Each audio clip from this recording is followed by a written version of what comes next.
Greetings, my name is Tim Johnson. This is Recovery, Strength, Hope and Courage. I'm sorry about my appearance again. Every time I seem to make these videos, it's when I've been to the gym or training or doing something like that. That's when I get sort of ideas for them, I suppose. So I do own more than one vest, and I do wash it every time I've been to the gym. It's just every time I seem to make these videos, I'm wearing the same thing, and I'm always looking sweaty and dishevelled. Anyway, I apologise for that. That's not what this is about. I'm off to England tomorrow. I'm flying midday tomorrow to spend a week with my oldest daughter and to help her with the house, do some gardening, painting, as dads should do, and to obviously see my other daughter in her new business that she started in London, and see my wife, etc., etc. And I wanted to make this because I wouldn't have been able to do that a year ago. It would have been impossible because I wouldn't have had the money to fly over because it all would have been spent on drugs and alcohol, and I wouldn't have been in any condition, and they wouldn't have wanted me there in the state I was in, to be honest with you. Um, and this video is about the hard work it takes to maintain your sobriety, because I've noticed in the forums and the groups I'm in several private Facebook groups that deal with cleanliness and sobriety, and I put these videos out on there before I put them onto YouTube, because some people don't like to go onto YouTube, anonymity, I can't even say it, and all the rest. However, I've noticed in one group in particular that there are a lot of people struggling at the moment, and they're struggling to get past that the first week of sobriety or the first month of sobriety, the early days. Um, and I'm here to say really that it's not easy. It's a fight. It's not a simple thing to do.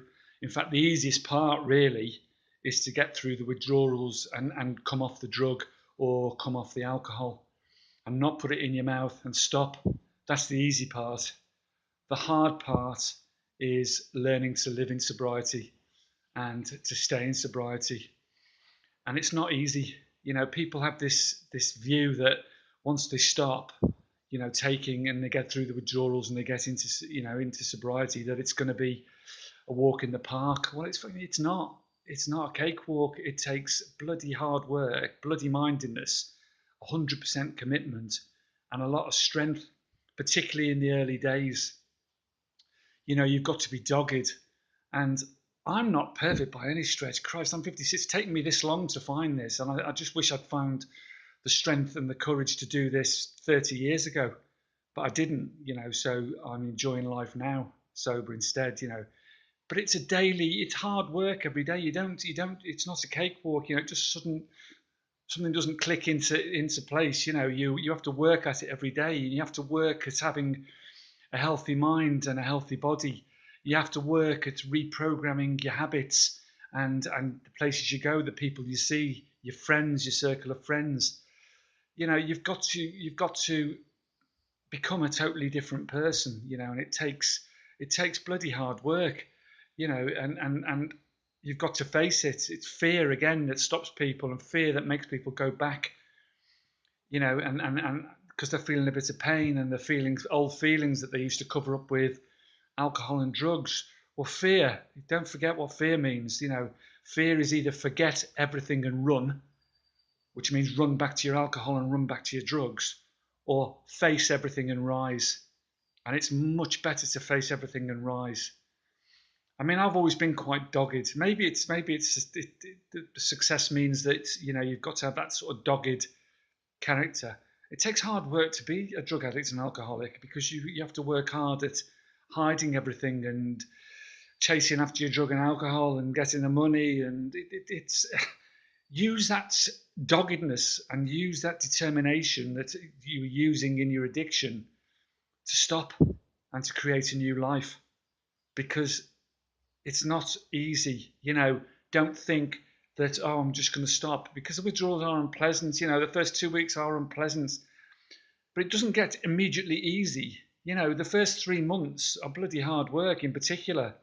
It gets easier past that sort of 3 month barrier, I found anyway, in my own experience. And don't forget, I'm speaking from my own experience here. and I work hard every single day at my sobriety. I don't have to go to meetings. I don't have to do this, that, and the other. But what I do have to do is constantly keep myself healthy. I constantly have to make good choices. I constantly have to think positively, and I use lots of ways of doing that, meditation and affirmation and all that sort of stuff. Might not suit everybody what I do, but use your sobriety. Those of you with families and jobs, to work hard at those jobs and try and create more success. To work hard at putting things back that your families have missed when you've been in addiction, because you've been absent for most of that time. Don't forget, emotionally, spiritually, physically, in every way you've been absent from your children, from your spouse, from your relations, from your friends. Start putting effort back into that.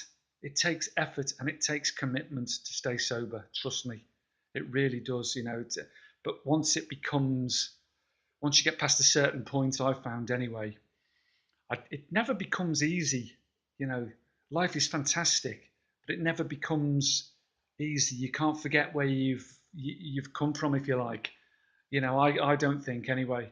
And I work hard every day at having a healthy body, and that might mean through, because healthy body, healthy mind. Don't forget, exercise, exercise, exercise. I keep going on and on. Filling gaps in your time, boredom, complacency. You don't need them in your life. Get hobbies, get learn new skills, go back to college, start planning ahead. Start with small goals, little bits and pieces. Like I said in the last video, might be cleaning the house, might be having a shower every day, might be going out for a 20-minute walk, but you're still achieving, and you have to go on achieving in sobriety. And your goals get bigger and they get more ambitious as you go on, because don't bite off too much too soon, because it's not healthy to do that. Build up slowly. What you put into your body is also really important. Cut out all that processed shit. Cut out salt, sugar in particular. You're going to get sugar cravings. All right, indulge your sugar cravings in the first couple of weeks, but then it's another addiction. You start cutting it out, and cut it out altogether in the end, because a couple of months in, you can cut it out altogether and you'll feel 100% better, and the cravings will stop. So bear that in mind. So what you put in is important. Your exercise is important. Your hobbies are important. New interests are important. You need to fill your day, and you might be filling your day with your children and doing stuff with them that you weren't doing when you were in addiction. You might be ploughing stuff into them and effort. It might be your job. You might be ploughing extra effort into that. You might change your job. You might go on a completely new tack. You might go back to college and change your life. But all these things are achievable in sobriety, but it's work, work, work. It's not easy. You choose hard work or you choose a slow death. It's up to you. Because if you don't do this, if you don't fill your time, if you don't have a healthy body and a healthy mind, if you don't change your circle of friends, and you're going to go back.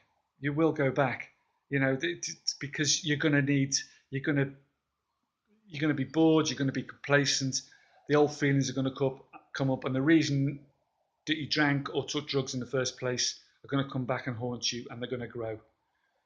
But just don't let that happen. It takes 100% commitment. It's not easy. So come on, you need to fight. Not give up. Not give up after a week. Not give up after 2 weeks. The easy part's stopping taking the stuff.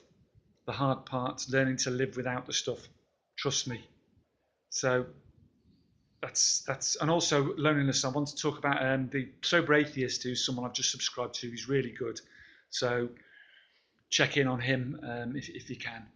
Said something about solitude and loneliness as well, and the difference between the two. And he went to a meeting. He doesn't subscribe necessarily to AA doctrine, but he enjoys going to talk to people who are trying to stay sober, which is another good thing. Get out and talk to people. Nothing wrong with going to an AA meeting. You don't have to agree with what they do or say, but going to talk to like-minded people is always helpful as well. So bear that in mind. I'm lucky because I live here on my own, and I've got a good circle of friends outside of this building that I'm in now. But I don't mind I never have minded solitude, probably because I worked in the hotel and catering industry and nightclubs all my life. and I've been surrounded by people and stress all my life, and I quite like solitude. But there were times when I was lonely, and I did turn to drugs and alcohol, probably for what was one of the reasons, in the past: boredom, loneliness, complacency, hiding emotions, hundreds and hundreds of reasons. But you can do this, all right? Trust me, you can do this. I'm going to sign off for a bit, for a week or so now, unless my daughter lets me make a quick video in London. We'll have to see about that, because I'm off tomorrow, as I say. So listen up, you know, don't think that you can just stop and it's going to be a walk in the park. It's not. It's going to take hard work. It's going to take commitment. And I keep reiterating this. Don't forget, face everything and rise. Do not forget everything and run, because you'll always run back to those things that got you in the shit in the first place. So please, people out there, watch Kevin McCarthy.